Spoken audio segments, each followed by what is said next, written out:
Hi friends, welcome back to my YouTube channel. അപ്പോൾ ഇന്ന് ഉണ്ടാക്കാൻ പോകുന്നത് മാങ്ങ കൊണ്ട് നല്ല അടിപൊളി ഒരു ഡൊണേറ്റിൻ്റെ റെസിപ്പിയാണ്. അപ്പോൾ എല്ലാവരും ഈ വീഡിയോ കണ്ടുവെക്കൂ. 1 കപ്പ് ഇളം ചൂടുള്ള പാല്, 3 ടീസ്പൂൺ പഞ്ചസാര, 1 ടീസ്പൂൺ ഈസ്റ്റ് മിക്സ് ചെയ്യുക. എന്നിട്ട് ഇത് അടച്ച് വെച്ചിട്ട് ഇതൊരു 10 മിനിറ്റ് ഒന്ന് റെസ്റ്റ് ചെയ്യാൻ വയ്ക്കുക. ഒരു മുട്ട, 2 നുള്ളു ഉപ്പ്, നന്നായി ഒന്ന് മിക്സ് ചെയ്തെടുക്കുക. ഇനി ഇതിലേക്ക് 2 കപ്പ് മൈദയും കൂടിയും ചേർത്തിട്ട് നന്നായി ഒന്ന് കുഴച്ചെടുക്കുക. 2 ടീസ്പൂൺ ബട്ടർ ഉരുക്കിയതും കൂടിയും ചേർത്തിട്ട് നന്നായി ഒന്ന് കുഴച്ചെടുക്കുക. 2 ടീസ്പൂൺ മൈദപ്പൊടിയും കൂടിയും ചേർത്തിട്ട് നന്നായി ഒന്ന് കുഴച്ചെടുക്കുക. കുഴച്ചെടുത്തത് പാത്രത്തിലേക്ക് വെച്ചെടുക്കാൻ നല്ല സോഫ്റ്റ് ആയിട്ട് കിട്ടിയിട്ടുണ്ട്. ഇനി ഇതിന് മേലേക്ക് നെയ്യ് ഒന്ന് ഇതുപോലെ ഒന്ന് തൂക്കിയെടുക്കുക. ഇനി ഇത് കവർ ചെയ്തിട്ട് ഒരു 2 മണിക്കൂർ റെസ്റ്റ് ചെയ്യാൻ വയ്ക്കുക. നല്ല പഴുത്ത മാങ്ങ, അതുപോലെ തന്നെ നാരില്ലാത്ത മാങ്ങയും വേണം കേട്ടോ എടുക്കാൻ.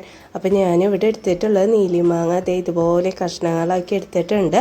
അത് മിക്സി ജാറിലേക്ക് ഇട്ടു. 2 ടീസ്പൂൺ പഞ്ചസാര, 2 ടീസ്പൂൺ കോൺഫ്ലവർ നന്നായി ഒന്ന് അരച്ചെടുക്കുക. അരച്ചെടുത്തിട്ടുണ്ട്, പാനിലേക്ക് ഒഴിച്ചു കൊടുക്കാം. മിക്സ് ചെയ്യുക. ഇത് പെട്ടെന്ന് തന്നെ തിക്കായിട്ട് വരും കേട്ടോ. ഇതായിട്ടുണ്ട്. ഈ ഒരു രീതിക്കാണ് ഇത് കിട്ടേണ്ടത്. മാവ് നന്നായി പൊന്തി വന്നിട്ടുണ്ട്. ഇനി ഇതിന്ന് കുറച്ചെടുക്കുക, എന്നിട്ട് ഉരുളിലേക്ക് എടുക്കുക. കിച്ചൺ ടോപ്പിലേക്ക് മൈദപ്പൊടി ഇട്ട് കൊടുക്കുക. എന്നിട്ട് ഒരു ഉരുള വെച്ച് കൊടുക്കുക. ചെറിയ കനത്തിൽ ഇതൊന്ന് പരത്തിയെടുക്കുക.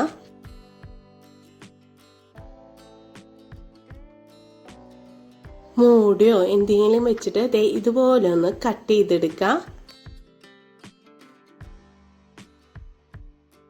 ഈ ഒരു കനത്തിൽ വേണം ഇത് ചെയ്തെടുക്കാൻ വേണ്ടിയിട്ട്. ഓയിൽ നന്നായി ചൂടായി വന്നിട്ടുണ്ട്. ഇനി ഓരോന്ന് ഇട്ടിട്ട് ഇതൊന്ന് ഫ്രൈ ചെയ്തെടുക്കുക. ഇതാണത് വരെ തിരിച്ചും മറിച്ചൊക്കെ ഒന്ന് ഇട്ട് കൊടുക്കാം കേട്ടോ.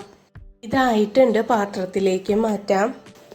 പഞ്ചസാര ഇവിടെ പൊടിച്ചെടുത്തിട്ടുണ്ട്. അതിലേക്ക് ഈ ബണ്ണ് ചെറിയ ചൂടിൽ തന്നെ ഈ പഞ്ചസാരയിൽ ഒന്ന് കോട്ട് ചെയ്തെടുക്കുക. ഇതുപോലെ എല്ലാതും ചെയ്തെടുക്കുക. കത്തി കൊണ്ട് ബണ്ണിനെ ഇതുപോലെ ഒന്ന് ഓട്ടയുണ്ടാക്കി കൊടുക്കുക. മാങ്ങയുടെ മിക്സ് ചൂടാറിയപ്പോൾ ഞാൻ പൈപ്പിംഗ് ബാഗിലേക്ക് ആക്കി കൊടുത്തിട്ടുണ്ട്. അത് ഈ ഓട്ടയുടെ ഉള്ളിൽ കൂടെ കയറ്റിയിട്ട് ഇതിൻ്റെ ഉള്ളിൽ ആ ഫില്ലിങ് ഒന്ന് നിറച്ച് കൊടുക്കുക. ഇതുപോലെ എല്ലാം അത് ചെയ്തെടുക്കുക. നല്ല സോഫ്റ്റും കഴിക്കാൻ നല്ല കിടിലൻ രുചിയാണ് കേട്ടോ. അപ്പം എല്ലാവരും ഇതൊന്ന് തയ്യാറാക്കി നോക്കുക. ഇഷ്ടമായെങ്കിൽ ലൈക്ക്, ഷെയർ, സബ്സ്ക്രൈബ്. അടുത്തൊരു വീഡിയോയുമായി കാണുന്നത് വരെ ബൈ.